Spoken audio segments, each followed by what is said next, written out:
Have you ever experienced something and then later you're tempted to doubt that you experienced what you really did?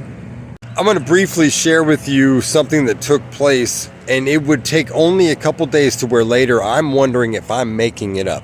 Whoa.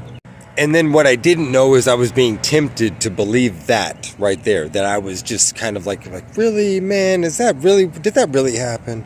Because something desires to remain hidden in plain sight, operating right in front of us. But it's like this. We have natural desires as the spirit of a child, and they're all centered around love and being loved.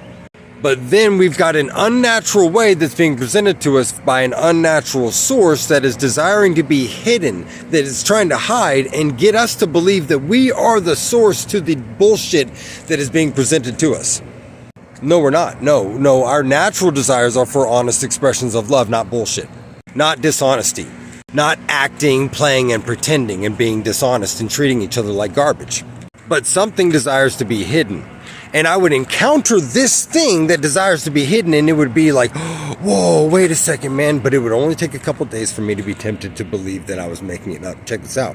So I would encounter a young man who had a demon on him. He opened up, he told me, he says, man, I think something's on me. And in the conversation, it became apparent that something was on him. Even though I didn't see it, I could tell in my spirit, and I spoke, and it got off of him. Oh.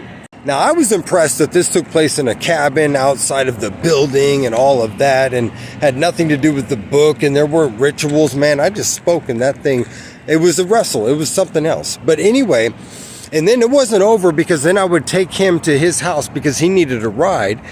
And on the way, he told me some things that took place in the cabin. He said a light entered the cabin, and right before that thing broke and got off of him, I didn't see the light. But anyway, when we walk into his place, first time I'd ever been there, I hear in my spirit, son, do what you believe. And I lift a hand and I say, I speak, and I tell the thing to leave. And then we hear in the sky, and that thing just keeps going. Sounds like it's getting drug off into the sky. Well, dogs in the neighborhood begin barking. He's looking at me like, whoa, did you hear that? And we had just walked in, the door was open. But my point is this, check this out.